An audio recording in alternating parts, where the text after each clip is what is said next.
अब समय आ गया है उस आवाज को सुनने का जिसने हमारे देश को एक नई दिशा दी है। समय आ गया है उस आवाज को सुनने का जिसने हमारे पूरे देश में, समस्त भारतवासियों के दिल में आत्मविश्वास, प्रेरणा और संकल्प की भावना जागृत कर हमारे पूरे देश को एक लक्ष्य दिया, आत्मनिर्भर भारत। देवियों, सज्जनों और प्यारे बच्चों, जोरदार, दमदार, जानदार तालियों के साथ स्वागत कीजिए भारत के प्रधानमंत्री श्री नरेंद्र मोदी।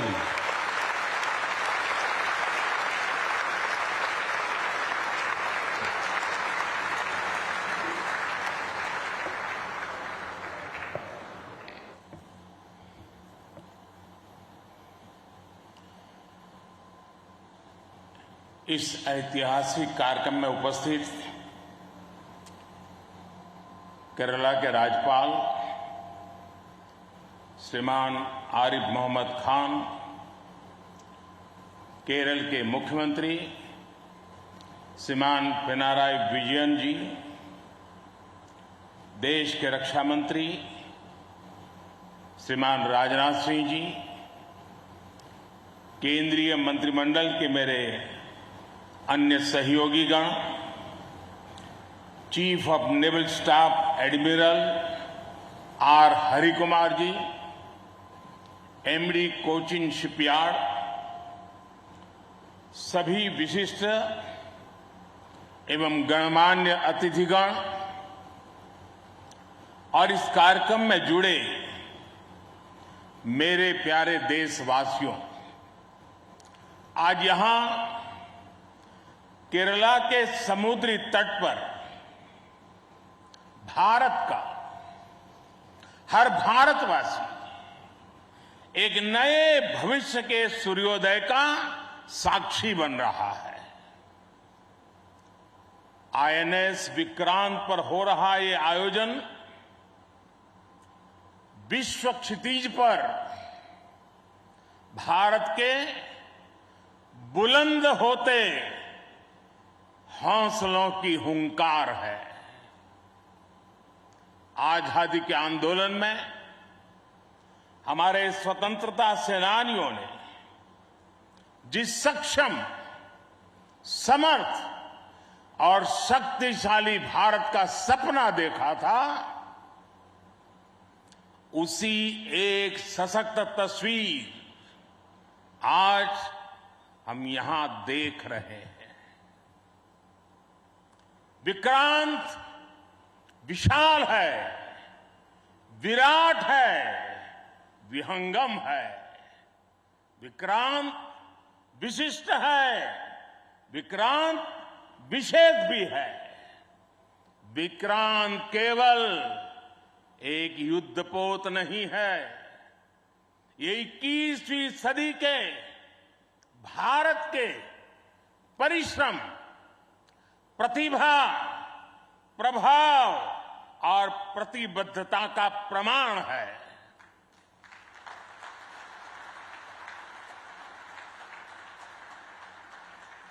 यदि लक्ष्य दुरंत है, यात्राएं दिगंत है, समंदर और चुनौतियां अनंत है, तो भारत का उत्तर है विक्रांत।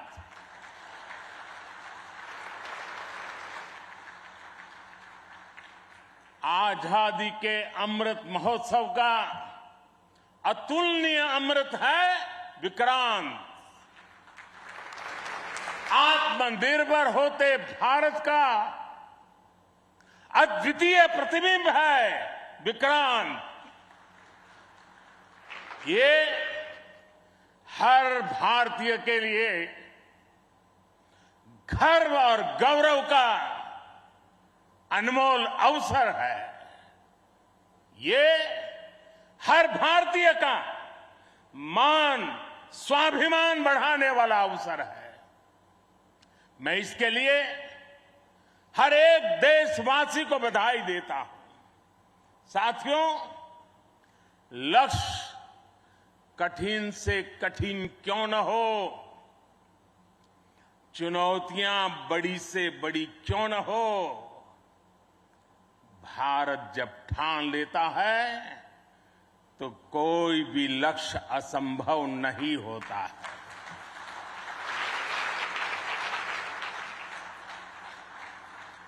आज भारत विश्व के उन देशों में शामिल हो गया है जो स्वदेशी तकनीक से इतने विशाल एयरक्राफ्ट कैरियर का निर्माण करता है।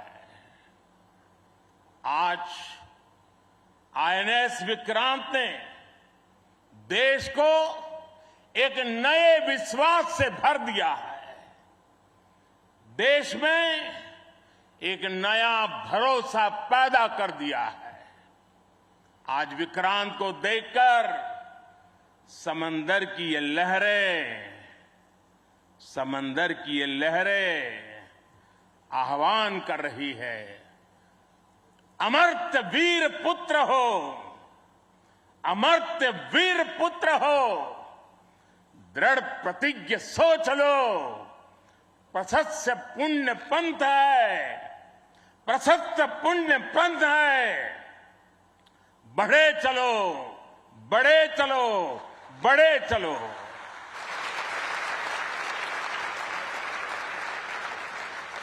साथियों, इस ऐतिहासिक अवसर पर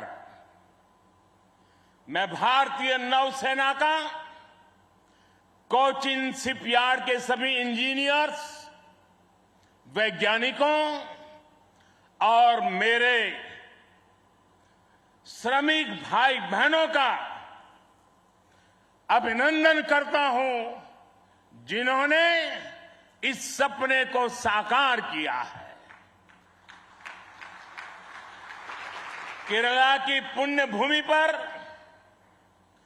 देश को ये उपलब्धि एक ऐसे समय पर मिली है जब ओणम का पवित्र पर्व भी चल रहा है। मैं सभी देशवासियों को इस अवसर पर ओणम की हार्दिक शुभकामनाएं भी देता हूं। साथियों, आईएनएस विक्रांत के हर भाग की अपनी एक खूबी है, एक ताकत है, अपनी एक विकास यात्रा भी है। ये स्वदेशी सामर्थ्य, स्वदेशी संसाधन और स्वदेशी कौशल का प्रतीक है।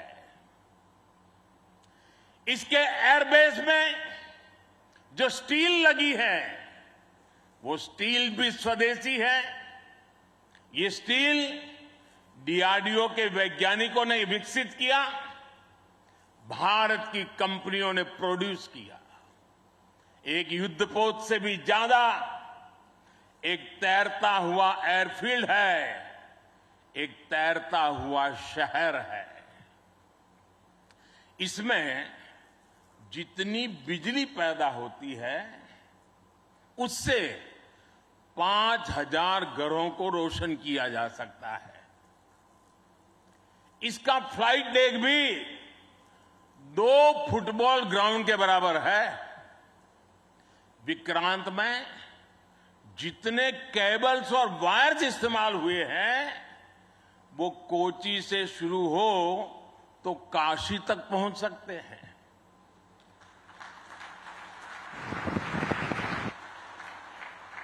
ये जटिलता हमारे इंजीनियर्स की जीवटता का उदाहरण है।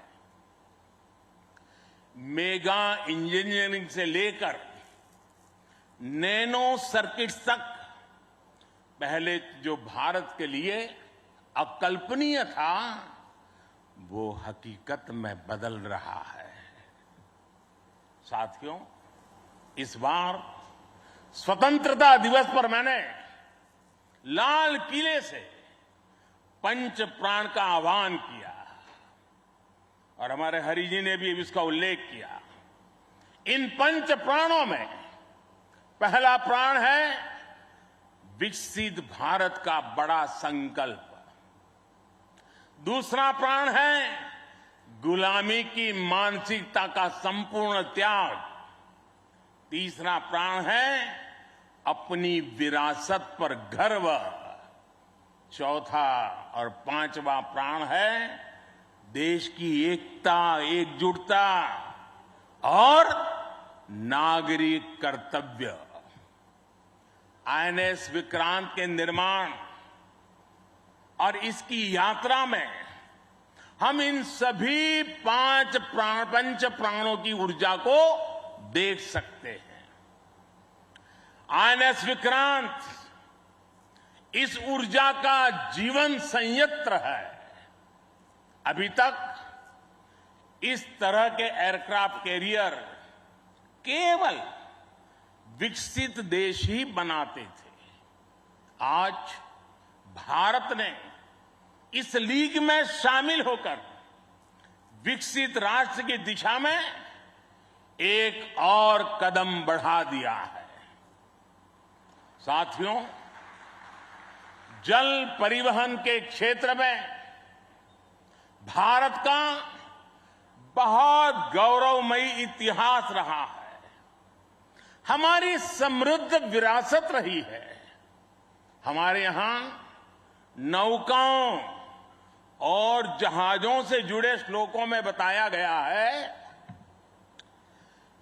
दीर्घिका तरणी ही लोला गत्वरा गामिनी तरीहि जंगाला प्लाविनी चैव धारिणी वेगिनी तथा।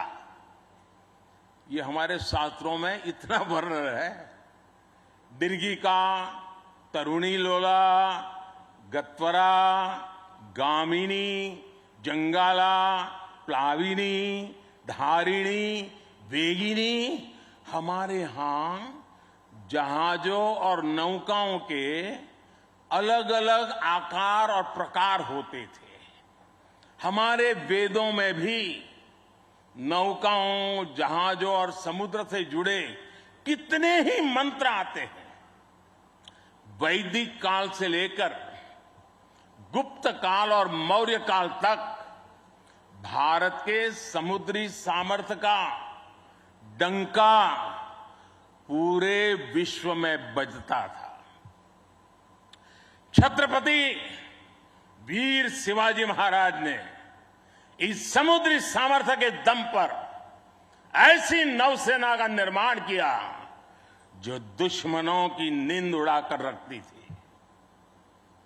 जब अंग्रेज भारत आए तो वो भारतीय जहाजों और उनके जरिए होने वाले व्यापार की ताकत से घबराए रहते थे। इसलिए उन्होंने भारत की समुद्री सामर्थ्य की कमर तोड़ने का फैसला लिया। इतिहास गवाह है कि कैसे उस समय ब्रिटिश संसद में कानून बनाकर भारतीय जहाजों और व्यापारियों पर कड़े प्रतिबंध लगाए दिए गए थे।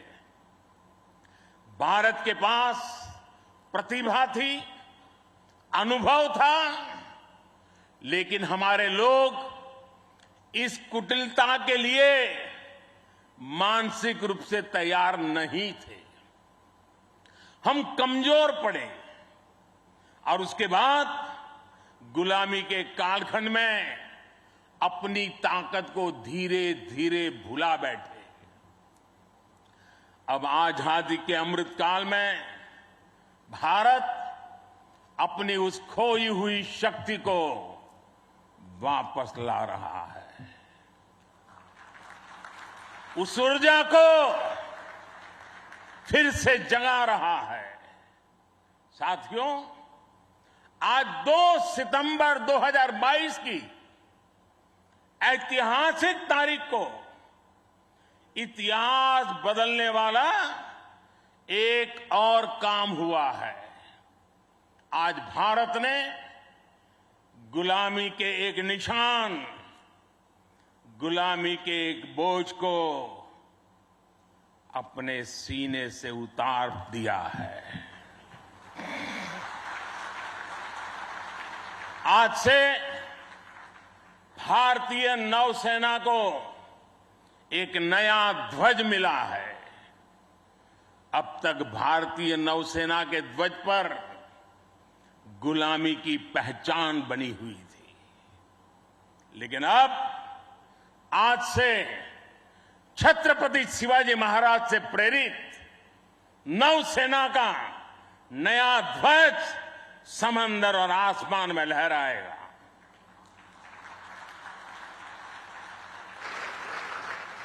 कभी रामधारी सिंह दिनकर जी ने अपनी कविता में लिखा था, नवीन सूर्य की नई प्रभा, नवीन सूर्य की नवीन प्रभा, नमो नमो नमो, नमो स्वतंत्र भारत की ध्वजा, नमो नमो नमो।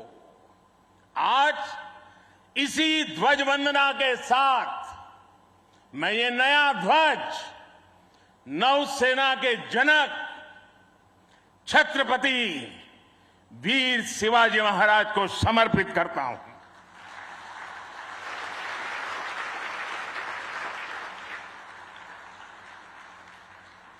मुझे विश्वास है भारतीयता की भावना से ओतप्रोत ये नया ध्वज भारतीय नौसेना के आत्मबल और आत्मसम्मान को नई ऊर्जा देगा।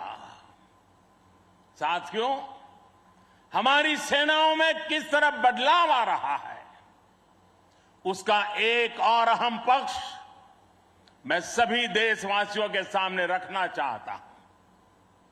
विक्रांत जब हमारे समुद्री क्षेत्र की सुरक्षा के लिए उतरेगा तो उस पर नौसेना की अनेक महिला सैनिक भी तैनात रहेगी। समंदर की अथाह शक्ति के साथ असीम महिला शक्ति ये नए भारत की बुलंद पहचान बन रही है। मुझे बताया गया है कि अभी नेवी में करीब 600 महिला ऑफिसर्स हैं।